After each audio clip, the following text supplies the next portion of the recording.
আসসালামু আলাইকুম।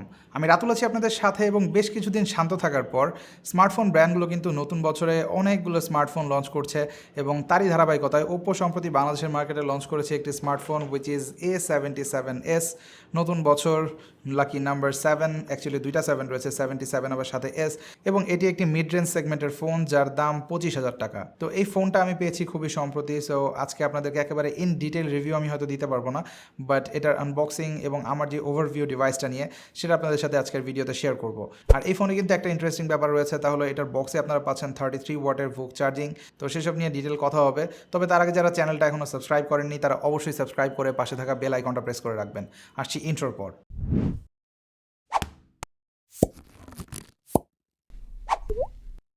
অলরাইট, তো শুরু করব আনবক্সিং দিয়ে, এবং যেমনটা দেখতে পাচ্ছেন টিপিক্যাল ওপোর বক্স, ওপরের প্লাস্টিকটা রিমুভ করে ফেলা যাক and let's open up the box. তো বক্সটা ওপেন করে প্রথমে আপনারা একটা এনভেলপ পাবেন যার ভেতরে প্রয়োজনীয় বেশ কিছু জিনিসপত্র রয়েছে, লাইক একটা সিম ইজেকশন টুল, কিছু পেপার ওয়ার্ক এবং একটি ব্যাক কভার যেটা অফকোর্স টিপিও।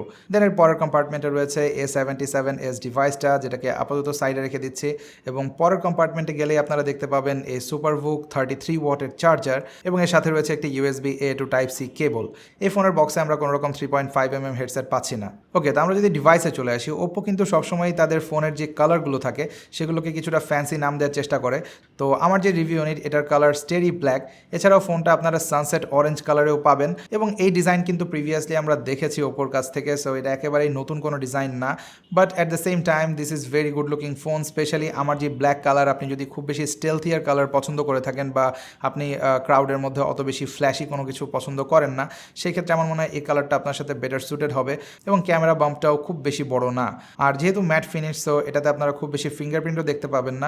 এছাড়া ফোনটির বাম্পার প্লাস্টিক মেড, বাট এটা খুব বেশি চিপ ফিল আপনাকে দেবে না, বেশ অ্যাঙ্গুলার ডিজাইন এটাতে রয়েছে, এবং এর রাইট সাইডে আপনারা পাচ্ছেন পাওয়ার বাটন, যেটা খুবই কনভিনিয়েন্ট পজিশনে ছিল, এবং একই সাথে এটাতে ডাবল রয়েছে ফিঙ্গারপ্রিন্ট সেন্সর, যেটা বেশ ভালোভাবেই কাজ করে আমি বলবো। Most of the cases unlock করছিল, এবং স্পিডও বেশ ভালো।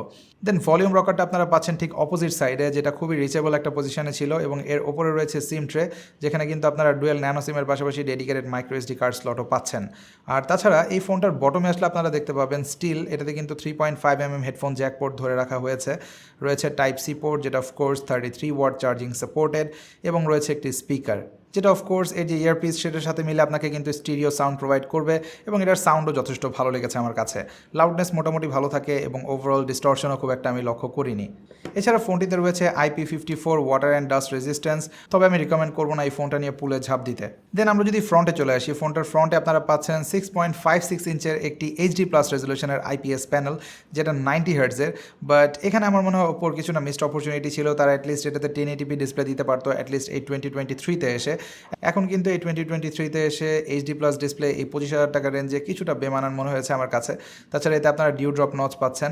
এই ব্যাপারটা বাদ দিলে বেজেল অত বড় না, স্পেশালি 3 দিকের বেজেল যথেষ্ট ন্যারো, বটম চিনটা কম্পারেটিভলি একটু মোটা। তবে এমনিতে ডিসপ্লের কোয়ালিটি নিয়ে যদি বলি, এটাতে 90 হার্টজ প্যানেল রয়েছে, সো ওভারঅল UI ট্রানজিশন খুবই স্মুথ লাগে এই কারণে। তাছাড়া এতে টাচ রেসপন্সিভনেসও আমি যথেষ্ট ভালো পেয়েছি, কোনো রকম মিস টাচ এতে হচ্ছিল না। আর ডিসপ্লের কালার রিপ্রোডাকশনও যথেষ্ট ভালো, পাঞ্চি, এবং এটাতে কোনো রকম গোস্টিং ইস্যু আমি দেখিনি, যেটা ওপোর ডিসপ্লেগুলোতে আমরা সাধারণত কখনোই দেখি না, বাজেট রেঞ্জের ডিসপ্লেগুলোতেও। সো এটা অবশ্যই একটা প্রশংসার দাবি রাখে। সো এতে আপনারা মিডিয়া কনজাম্পশনে খুব একটা সমস্যায় পড়বেন না, বেশ এনজয় করবেন মিডিয়া কনজাম্পশন এতে। স্পেশালি স্টিরিও স্পিকার যথেষ্ট হেল্প করে, এবং এই ডিসপ্লের ব্রাইটনেসও কিন্তু যথেষ্ট ভালো, আপ টু 600 নিটস হিট করে। যখন আপনারা আউটডোরে থাকবেন অটোমেটিক্যালি এটা ইনক্রিজ করবে, সো আউটডোর ভিজিবিলিটি নিয়েও খুব একটা ইস্যু হওয়ার কথা না।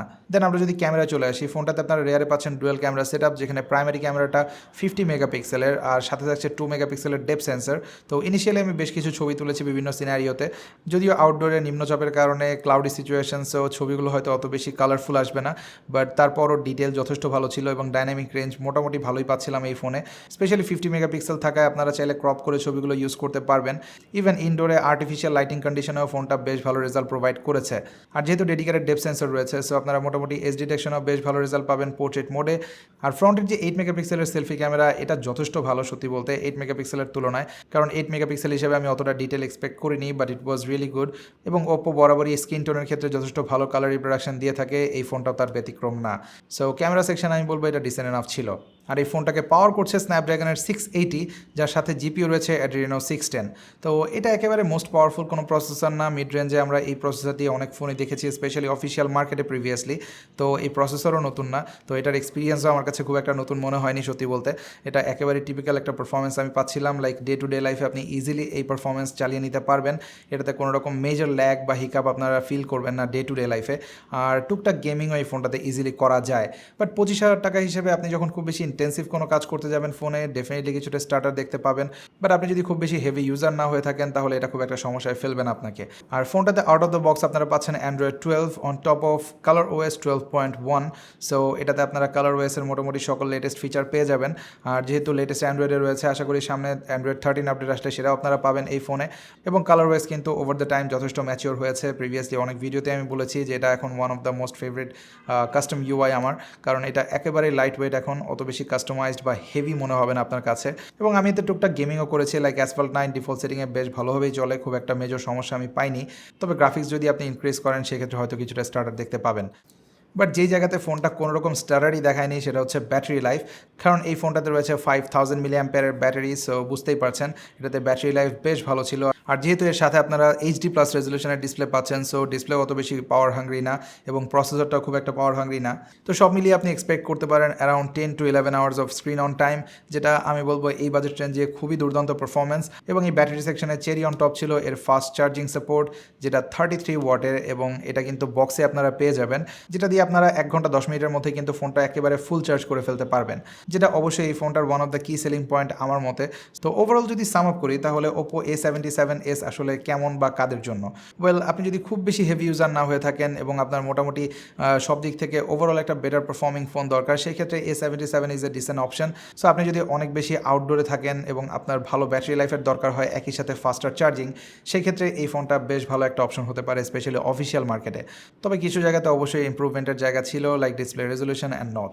তো এই ছিল বেসিক্যালি OPPO A77s নিয়ে আমার ওপিনিয়ন। আশা করি ভিডিওটা আপনাদের কাছে ইন্টারেস্টিং লেগেছে এবং আপনাদের উপকারে আসবে যদি এই বাজেট রেঞ্জে আপনি কোনো ফোন খুঁজে থাকেন।